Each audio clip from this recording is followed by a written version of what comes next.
So I am excited about today's show. This is the Power Tools and Profit Show. We have Dan here with us, who is roofing in Michigan. It was what is it right now, Dan? It's like -5 right now. I think they say it feels like -15. A thermometer may read a 2 or a 3 right now. Miserable. Yeah, that's something. So Dan, welcome to the show. I'm excited to have you. Tell us a little bit about how you got started, and really tell us about your business first, and then how you got into it. Yeah, thanks for having me on. My story is my own and unique. My company, Coastline Roofing, we are located in Holland, Michigan. So, yeah, the winter is pretty intense, and especially this week, every day of school has been canceled for my kids. So, yeah, it feels like a really long week, a ton of snow. But yeah, Coastline Roofing and Exteriors, we are located in Holland, which is near Grand Rapids, kind of the major, metro area that we cover. And the company name Coastline is obviously references the lakeshore of Michigan. So the city of Holland, we're right on Lake Michigan. And, the lakeside community is Yeah. this thing that I am passionate about. It's unique to Michigan. If you've ever been on the Lake of Michigan in the summer, it's a beautiful place. So, I try to represent that, and it's what I love, and how the company got its name. And yeah, we do roofing, exterior construction. I'm a licensed builder in the state of Michigan, and have worked in construction the past few years. Prior to that, worked more like corporate sales roles at American Express for 7 years, Xerox for 7 years. And yeah, took off the white collar, put on a blue one, started Coastline Roofing, and it's been an awesome thing so far. And how long has your business been, how long have you been on your own in your own business? Yeah, we started in July of 2025. We're like, we're the infancy stage right now. We made it through, obviously it's still winter, but we're making it through our first winter. And, spending time working in roofing and construction outside in the winter in Michigan, you earn some stripes. So I've earned some stripes this winter. It makes it harder. Everything's slower. Temperature is a big thing in roofing. And so we're pretty strict on like the manufacturer guidelines. We won't roof under 40 degrees. That's not something we're willing to negotiate on. So yeah, we kind of shut down the roofing side of it, do exterior work. And starting in July, it was a great start to the year, and closing out the year, we've got big plans for 2026. And yeah, it's an exciting time. That's Talk to awesome. me So talk to me a little bit about why you started this business. Why did you get into roofing? You came from the corporate world. You had the white Mhm. collar job, always warm, not on a roof in the middle of August. You had Yeah. the AC, Yeah. and then you jumped into this world. For sure. Working in a corporate setting it's great for a lot of people. It was great for me. My childhood, I think, kind of provided the framework of who I am. And, my dad owns an automotive garage in Southern Indiana where I grew up. And so through high school and college, I'm working in an automotive garage. And for me, that was great. Like I'm a very visual, hands-on type learner.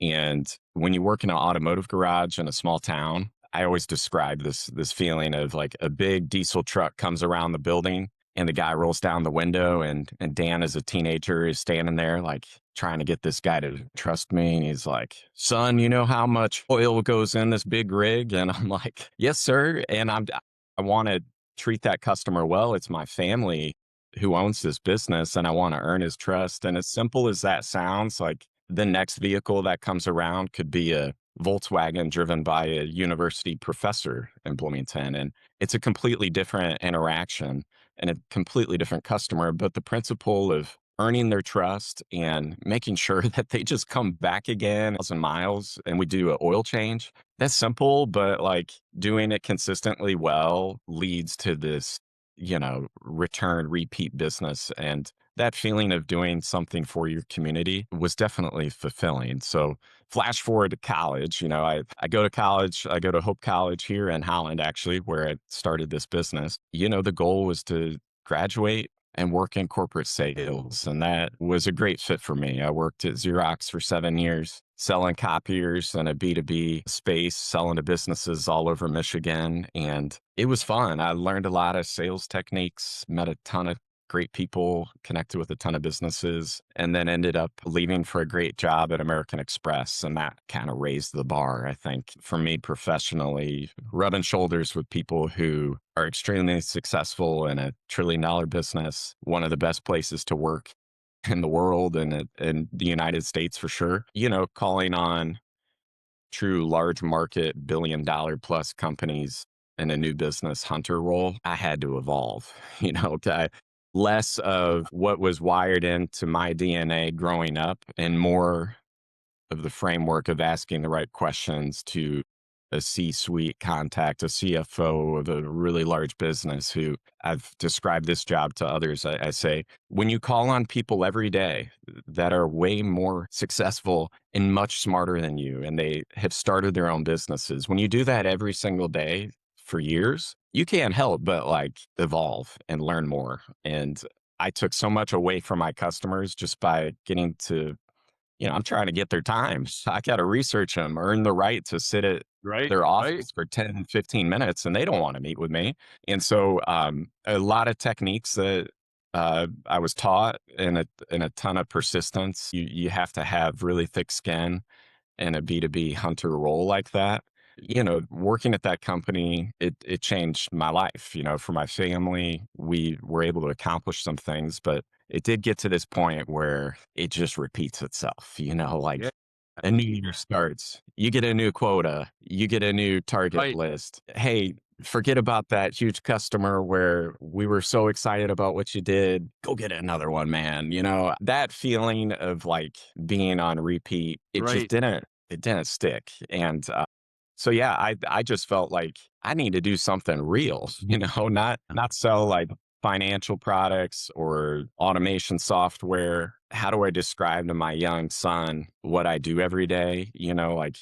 I can hardly explain that job to some adults, let alone a 5-year-old at the time. Now my 8-year-old and my 5-year-old, when we drive through town, they're like, "Hey, Dad, there's a bad roof over there." Go knock on the There's door. They're some salesmen. simplicity. Yeah, and it's it's easy to be excited about it. Yeah, there's opportunity in the trades and construction. It's easy. It's measurable in a sense you can see those things and Yeah. you can see your opportunity. I don't have to dig through databases and read business journals every morning for the first half hour to figure out where's my next target going to be? It's easier to see what the plate of food is going to be and how you can go about eating it. And so, yeah, so much of what I took away from working in Xerox and American Express, it prepared me from a leadership standpoint and behind the scenes of roofing and running a business. I wouldn't have been able to do this business until I kind of equipped myself to run a business. And so, yeah, I'm grateful to have that experience. I'm probably more thankful I grew up in a family that owned a small business and my dad still runs that garage. I still know the guys that work there. Yeah, I'm really grateful I had that growing up because yeah, I love what I do now and is something I'm passionate about. And yeah, I got my So you kids you looking jumped at you right. jumped into roofing. Talk to us, Yep. what did that look like in the beginning? You got your builder's license, you're ready to go. I used to sell real estate back in the day. It's a 40-hour class. You pass the test, you're a real estate agent. Yeah.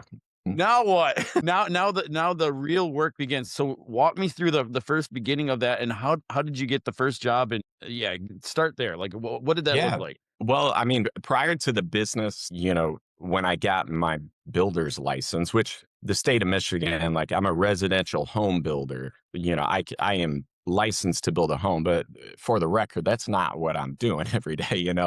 I'm not equipped to do that yet. Sure.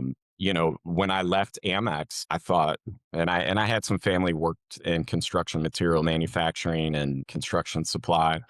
I just kind of thought, man, let me interview with one of these roofing companies. Maybe they'll hire me. And the first one was looking at my resume and on paper, there's no way they would have ever really entertained me being able to do roofing or selling it. Like, I look like the most, I mean, my resume just reads, corny corporate guy. They're looking at you as overqualified. But I will Yeah. say this though, because you did say something earlier, like when you were talking about your dad's garage and people coming in. Mhm. What I heard out of that is like service that you Yeah, love to serve, right? for And sure. I think me and Zach are kind of in the same way. We just love to serve in some way, and I think you being in your community. Right. Especially Mhm. you're like, hey, I'm still in this hometown. I'm still here. I want to serve the people Yeah, here. Like it says so much to your character. And, not that, home services or roofs or any type of these businesses. I don't know if they get a bad rap, but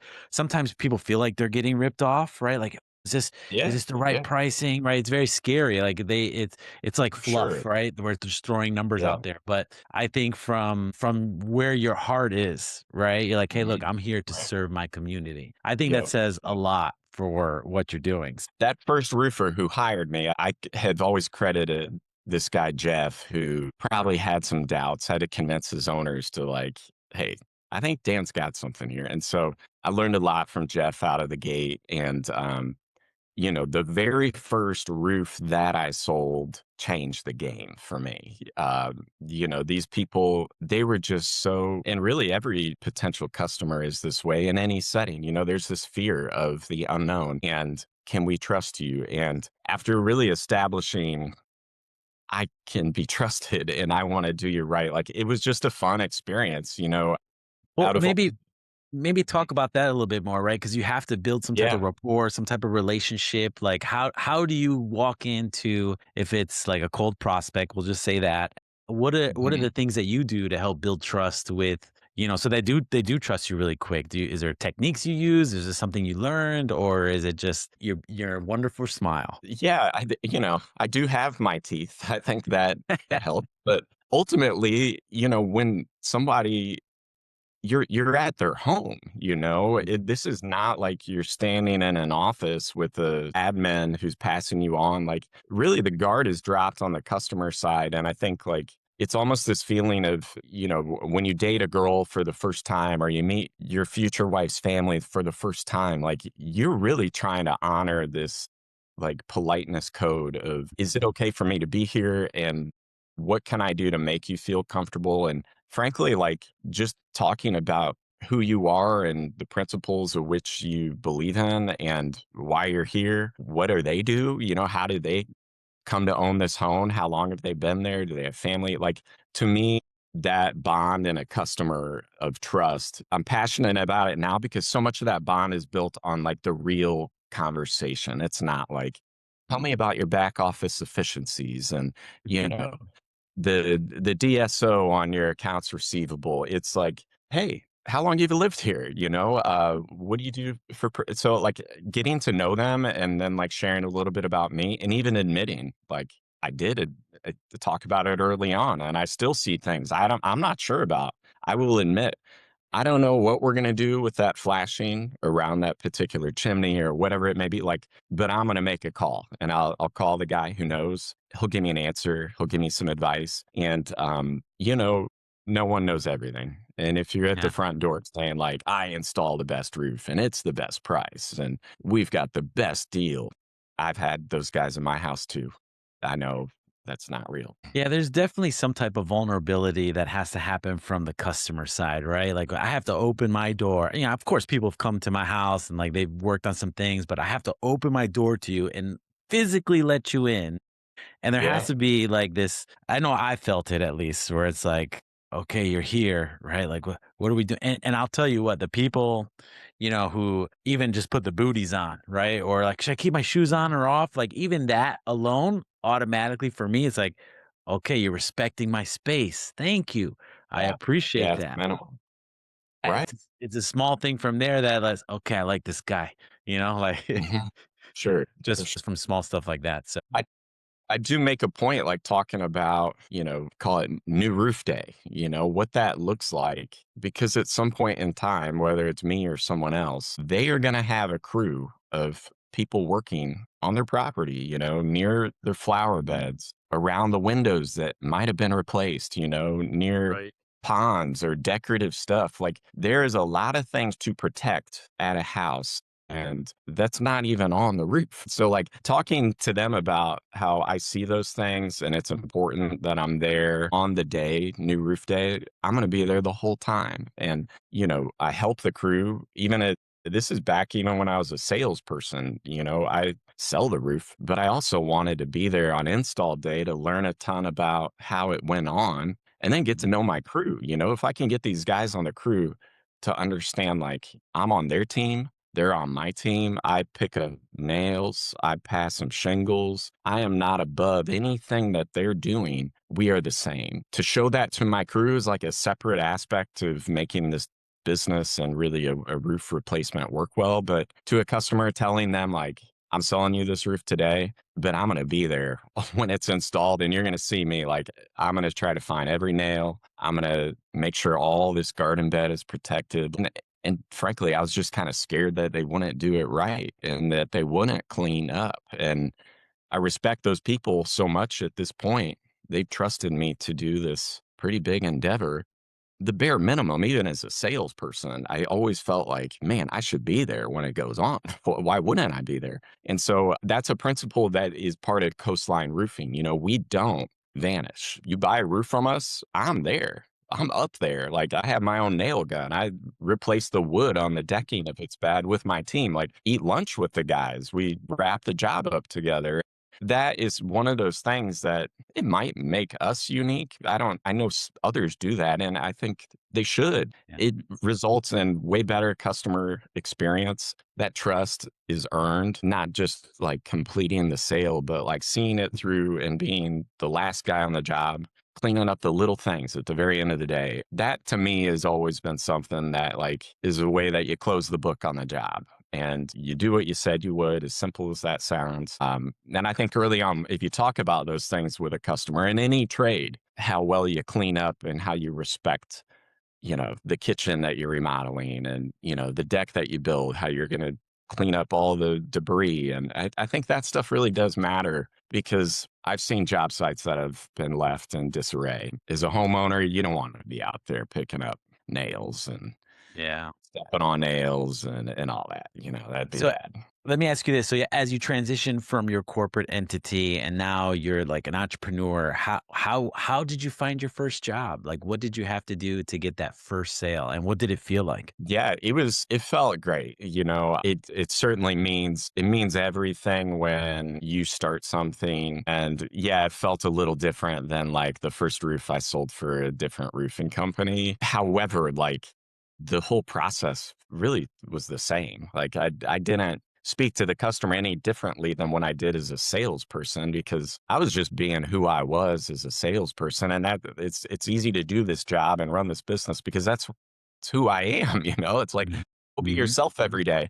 And that first job was a ton of fun because not only had us replace the roof of this home that they bought, they hired us to do all the siding replacement too. And so we made this place like it was almost like that extreme home makeover show. Yeah. They put the bus in front, like, move that bus. I mean, this place did look awesome. I mean, it looks so good. And to have that, like, I would have gladly taken I mean, like any roof replacement, whatever. But like this place really did, like in 4 days, it That changed. It was so that cool. has to feel good, like your first customer, your first sale, and it's like it's not the oh we're just gonna fix a couple things over here. It's like no, we did a whole makeover. It Yeah. has to Yeah. just fuel you. But I guess where did you find the first customer? How'd you get them? Like Like a family friend, him like, "Hey, I know a guy who is in roofing. I think he just started his own business." And like, even that, like, there's risk. I know people feel it. Like, do you trust a brand new construction company? Like, this guy's brand new. Great question. Yeah, totally. Like, how on earth am I gonna give them all this money? They're brand new. I mean, what could so to not have that track record, I mean, this guy and his wife, like, they felt that trust, and I explained to them, man, this means so much to kind of kickstart our business. And yeah, I think when you have a referral from someone who believes in you and trusts you. And the people that refer my business and pass me along to others, like that is everything to who we are right now. It may not be how we do it forever, hopefully not, but like it does, that endorsement is everything. You get a person that this homeowner trusts to reach out and say, hey, I got the right guy. You'll meet him, take other quotes, but talk to Dan and see what you think. But like, he's an awesome dude. And so, I mean, you still have to earn that respect. And again, I don't take any of that for granted. I was transparent with them. Hey, I'm new, but I know what I'm doing. And this lineup of the crews that we employ, I trust them. I know them all by name, and I'll be there the whole time. And yeah, it was exciting. It was so fun. I mean, I still know that customer. You know, I'd text with them from time to time. I said Merry Christmas, you know, thank you again for kicking off our year. Like that first customer is everything. And that first roof replacement is one thing. I did have like my first repair, you know, like where Yeah. a repair lead came to me the same way. You know, we're talking a $400 or $500 repair job, but even that, man, like I still remember this homeowner. His name was Ryan, new family, like 6-month baby in the house. Dan, do I need a new roof? And I mean, I've had a young family and replaced a roof that I had to purchase. I sell roofs every day, but he did not need a new roof. It's let's Yeah. fix your roof, man. But like, I don't know that he knew that he was my very first repair customer. I don't think I was blaring that from the mountaintops. But yeah, it meant a whole lot. And really, they all do. Each homeowner and the way that we do it, you do get to know who they are. It's like this privilege to understand who they are as a family, as a person, what they like. You know, we get to share a little bit about us. You kind of become friends with them. And that is, it's a great thing. I'm passionate about people and the way that we're all connected. And it Mhm. tells our story, you know, to link these people and what I know about them. And obviously, the work we do on their homes is a big portion of how we run our business. But in my mind, it's like those other things outside of their home and the products they bought and the things we installed. It's, you know, how I remember them. It's a cool thing. I love it. I love it. All right, so you went from your first client to where you are now. What Yeah. was what are you currently doing? Because this is Power Tools and Profit, right? So there's two routes Mhm. I want to go with this. I want to know, maybe what you're doing now or what you had to do to market your business now. Because referrals, one, are great, right? And not that they Yep. can run out, but like we have to fill Mhm. the pipeline with leads. And that's what it is. So I would love to hear about that piece of it. And then you touched on it a little bit. This is gonna be that's the first question. My second question is gonna be like, what do you do if we say, because we tell people, all right, well,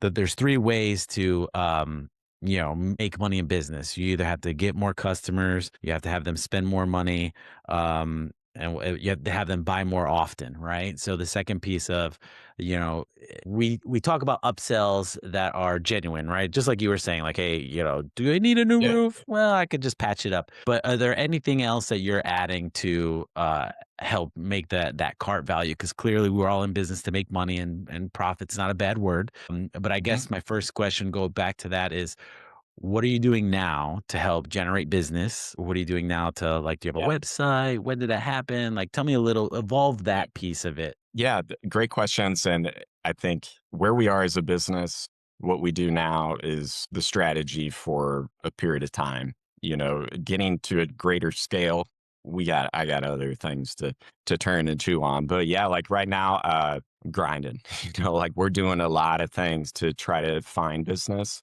Uh, I'm not roofing right now; it's snowing, so the strategy is different in the winter. You know, new construction, all these home builders in the state of Michigan, they're not building either, but they are trying to find the right installers and the right contractors to partner with. And so we partner up in different commerce. You know, like I've got a chamber of commerce here in West Michigan that I'm pretty active in, and just sharing who I am, networking at these Chamber of Commerce events and doing the same in special groups for construction businesses, you know, home builders groups that partner up to buy material as a greater collective group, almost like a co-op. And to be a member in one of those, you have access to these people. You know, I've knocked on their doors, I've dropped my cards off. They have probably put them in the trash. But when I join a builder group and I'm in the same room with them and almost buy into this partnership.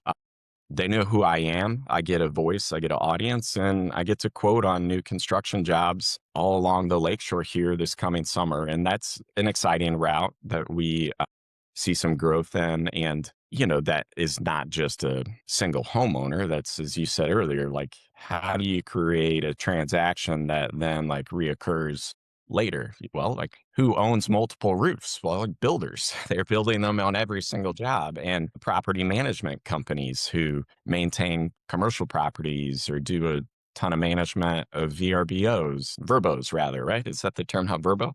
Yeah, yeah. But any of that, like property management, landlord, builder, that audience is a great audience for me because, yeah, like the touch point is a person who may be an opportunity of 10 jobs or 5 jobs. It's not just a single door knock where it's a single homeowner, that I'm multiplying my voice because they got other jobs coming down the road. So, yeah, that's where I'm active right now. And, we also have great partnerships with some other roofing companies in the Midwest. We all like share best practices together monthly. There's this group called Roof Day, and Roof Day is over 30 private owned, roofing companies like mine, family owned businesses that are legacy businesses. We're not trying to sell to private equity. We want to retain our business to hopefully pass it on to our kids, faith-based businesses. And, this group of roofing companies, we're together in our own buying group through Roof Day. It allows us to compete against these big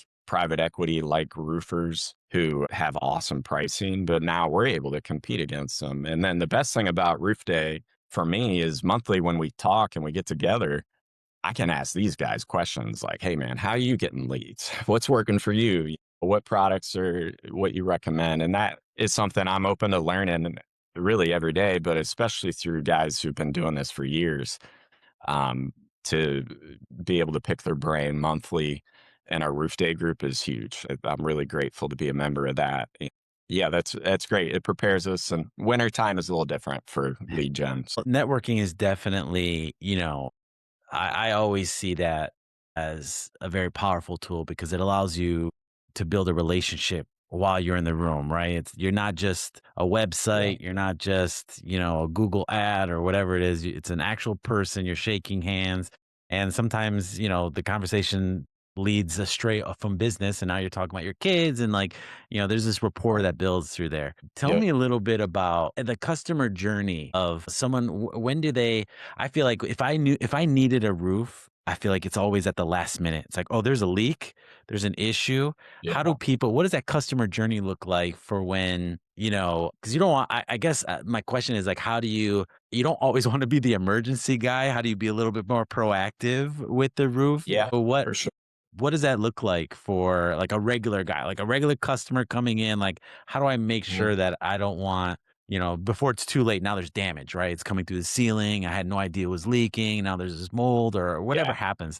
What happens in that situation? Or how do you like combat that, like to try to get ahead of stuff in that customer journey? Yeah, it's a good question. And for the record, you don't want to be a person who's got a leak coming Yeah. through.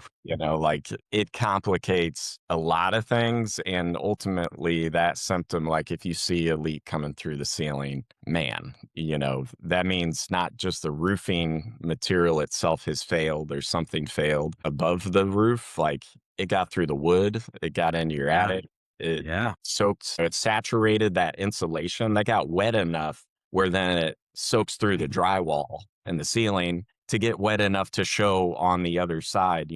That is a decent amount of water over time. So the problems that happen once you see a leak is really like, man, those problems have been going on for a while. And for us on New Roof Day, we're looking for that type of stuff before we produce the job. We want to know if the wood is rotted, if it's in good condition, then we have that with us on hand. So like we hop up into an attic, we take a big, powerful flashlight. We're trying to spot any potential leaks because, yeah, if you get up on a roof and you got 10 guys walking around on it, tearing off material, you want to know if there's rotted wood for safety. And then also for the homeowner, like if half of their roof needs wood replaced, the cost of that to replace half of the roof with brand new wood, like that is a real price, and you don't want to surprise them. You don't want them to feel like, oh man, now I got to pay another $2,000.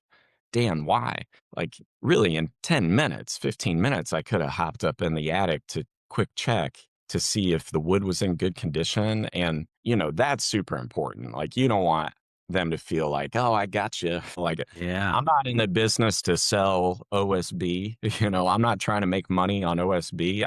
I'm selling a service and a roof replacement. And so, like, even though like we don't really charge a lot for wood replacement, it just can add up. You don't want to make them feel like you're trying to get them on that. So, when it's a leak in that avenue, that means the roof is way past where it should be on a Mm. lifespan. Most of the construction in our area, roofs that I see now last around 20 to 25 years. So neighborhoods almost have like the same life cycle. We find a roof in a neighborhood that looks ready for replacement. Likely some of those neighbors are on the same timeline. They were all built within the same few year span.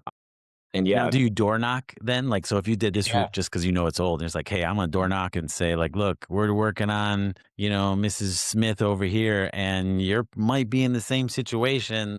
That's what you do when in that yeah. situation, or Like the day of roofing or like the week of roofing, like that can be convenient. Like, yeah, hey, we're in the neighborhood doing this one. Like, yeah, like we could do that. I will say, like, just strategically looking around and knowing where these homes are, prospecting wise, I'm a very like organized, strategic person in the way that I know an address. I record that address. I've got it on a map. It's penned, it's color coded.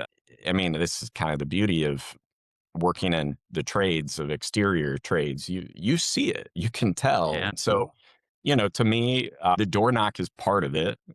For salespeople, I think it's never a fun thing to do, door knock. But, as a guy who called on businesses for 15 years, the worst they can do is tell you no. Like, yeah, that's right, all right. But Great book called Go for No, right? And that's the whole yeah, the process is like if you understand the math, which part of it that's what we do too, like from a marketing aspect is like you track it, how many no's until you get a yes, and then you can mhm, almost gamify it, right? And turn it into a game. Like right. if I'm gonna go door knocking and no, I'm outside, I'm not sitting in front of a computer that's awesome and I'm looking for clients. It turns it makes it fun. It makes it fun, and yeah, Yeah, like you said, the yeah, worst they're gonna say is, "Get off my porch," whatever, like, "Okay, sorry, have a great day." yeah. Next, and you're on Yes, to the sir. next person, 'cause we're looking for someone to serve, and so, when we're willing to do those things, the business grows. What else Mhm. are you doing from a marketing standpoint to help grow the business? What does that look like, Dan? Yeah, we partner with from like a web development and search engine standpoint. We have some good partnerships in place. y- as a new business, if anyone out there is familiar with like starting a brand new business, just because you have a Google Workspace page doesn't mean like you're searchable or you're findable. And yeah, so for us to like on the back end know, I mean, I knew that, but having website partnerships and search engine partnerships, that is a huge thing for us. And it doesn't happen overnight. Oh, yeah, I get Google reviews like my customers. That's a great thing to have. But yeah, to have somebody help you generate traffic, to help you, recently we were aware of this thing where like if other publishers, not just Google, but other publishers out there like Bang or a Yelp, all these other websites, if your information and your website and who you are and your phone number, your hours of business, if all of that jives with all these other website publishers, that helps you from the algorithm at Google. So like you're more relevant in that Google algorithm stack. And, for me to call the Google ad rep and say like, hey, I want to have Coastline Roofing, anyone in Grand Rapids that says, hey, roofer near me. If I want to be on that, like spot 1, 2, 3, like I'm going bankrupt. That is so expensive. It is crazy expensive. And I can't afford it, nor am I really built to take all of those phone calls. Like that's not really who we are right now. We may never be that. But yeah, like in our pockets of neighborhoods and businesses, I think Facebook has some great techniques to be able to produce your media, whether that's a ad or a little recap or a reel of jobs you're producing. And you can kind of put that on a nice zip code specific area. Those types of things we see some traction in, and we do have plans for that here this spring. All of that is, to me, if you're using those tools and you're really committed to them, they're going to work well. We have tried other out of the gate, Home Advisor, Angie, and a few other lead development programs. It's like may not just be the best for us, but overall, like I do know that Why are you saying it's not the best for you? What happened there? it's one of those things where like Angie and Home Advisor, they're kind of like a middleman to the customer. So like, customer says, "Hey, I want a legitimate roofer, 5-star, whatever." Angie provides Coastline and, 7 or 8 others. Right.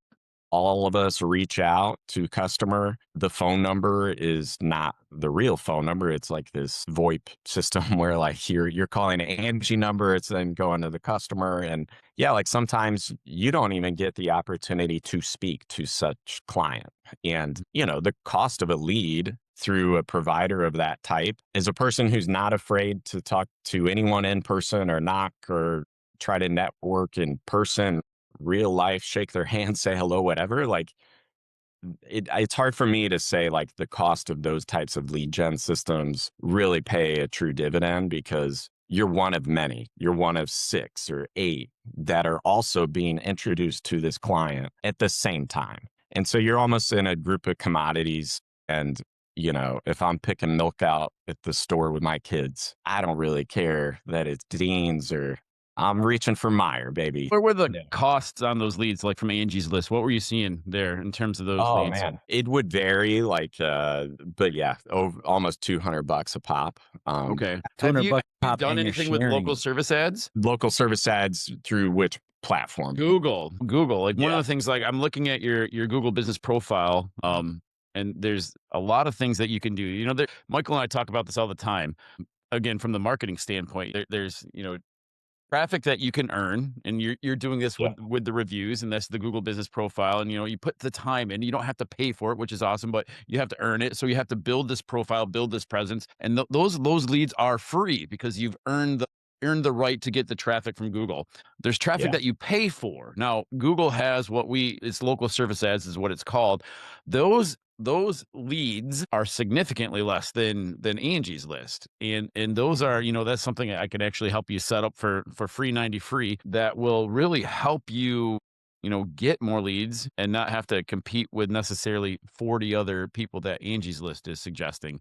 And that's yeah. another approach of looking at that. Have you done anything in terms of pay-per-click marketing? We haven't. It was mentioned to us with the media partner who kind of like we have a guy who built out our website, but then a separate third party who's helping us like legitimate, make us legitimate on the Yeah. back end. So in that algorithm search, we're relevant. And yeah, as new as we are, like I don't want to misstep, but the web development stuff, I think we're getting there. And what you're describing, I think is awesome because yeah, to me, the idea that a customer can contact me, but that's great. But if a middleman owns the email or the real address, just to say like, a potential customer in Grand Rapids, and then here's our VoIP phone number to contact them. It's like, man, That's the biggest problem with like the Angie's List and those is like they hide the information. I think you talked a little bit about it, you touched on it just slightly bit, but you have to figure out like, hey, what is your growth potential? I one time created an app back 15 years ago when apps just were coming out, and I had an opportunity for a buyout and I didn't do it. I was like, oh, I could do this myself. But then I started reading John Maxwell. And there was like this, John Maxwell said something about leadership. He said, you can only grow a business or you can only lead to the potential of your leadership. Right. So what are you going to max out at? And when you max out there, either you have to grow or you have to bring someone else in who can surpass yeah, you and take it to that level. So I think, as a new company, you have to ask yourself, like, all right, am I going to stay where I'm at? Like maybe you're comfortable in, and I don't know your revenue. We didn't talk about that, but let's just say the 1 million mark a year. I'm going to stay here. Or if I want to get to 5 million, well, what does that look like? I got to bring in more leads. I got to bring in maybe another salesperson. I got to have a whole nother crew ready, so you have to decide where you want to be in the next few years and then just start, inching towards those goals and knowing what you need, right? Because if you want at any point when a business is ready to grow, advertising dollars is crucial. And it's like, where do I put my money best spent? Well, clearly it's Right. not Angie's List because they don't even give you the right. You're fighting against 7 other people. Zach was talking about with the local service ads. Those are really good because you pay per the lead, not per the click, right? Google search is Yep. more of like, roofers near me. And then there's a whole list, right? But then that's, paying per the click. Like, all right, click, not click cost me $2, da da da. But with local Yep. service ads, you pay per lead, which is really nice because they either have to fill out a form, they call you, or they text you. And it's a direct communication between you and that person. Google doesn't own it. So I think when you think about those things, like, that's the stuff that you'll have to decide what that looks like. And Yeah. I think you're almost there. And I know we only have a few more minutes left, so I just wanted to well land the plane a little bit. I mean, first of all, it was great talking to you. I love to hear your story. Um, I'm excited for you. I would tell you I'm a serial entrepreneur because I used to own restaurants, and then I built an app, and then I have this marketing company, and this other stuff with Yeah. investments, and it's like, oh man, I just love the chase, right? Yeah, I mean, customer is everything, the energy and, what's next. And if you're passionate about running businesses, different types of like, if that drives you, that's where you got to be. And I'm so happy. I've always loved getting customers and like earning that relationship. And it's a privilege to have a seat to speak to them and earn that trust. But yeah, I love it. It's so fun. And we're getting there. We got some big plans and our team's coming together. And you guys, you're awesome. Thanks for bringing me in and asking me questions. I love talking about it. Absolutely. So, Dan, especially in the winter when I'm doing much less outside. But Uh, this is a form of marketing. Like this is getting your yeah, name out there. Zach especially is in your area. He's in the Michigan. I'm in Ohio. okay, But one thing that we do for everybody and anybody is we would love to maybe hop on a separate call and just kind of audit what you're doing and say, hey, look, do this, do yeah, this, do that. You could take a look at. We could tell you the Google Business Profile, how to answer reviews, and how to just audit it. And that's a free stuff, right? Like there's a whole other world of yeah, like I the love it. advertising and the pay per click. But we would love to hop on another call and just be like, Zach Yeah, has software that audits everything, and it's like amazing. And he's like, all right, this button and that button and this. I'm like, oh my gosh, this is great. And it's just small things that you could do to slowly, like you said, inch your way up to the top so that when people look, Zach says this thing, which I love. He said, what do you do when you want to hide a dead body? He's like, what, Zach? What do we do? He's like, you put it on the second page of Google. It's like, oh my gosh, you're so right. It's the same thing with your Google Business Profile. There's a yeah, lot, Dan, that we can do to help you out with that, and I think we should, if you got time, maybe yeah. beginning of next week. I would really welcome that. Okay.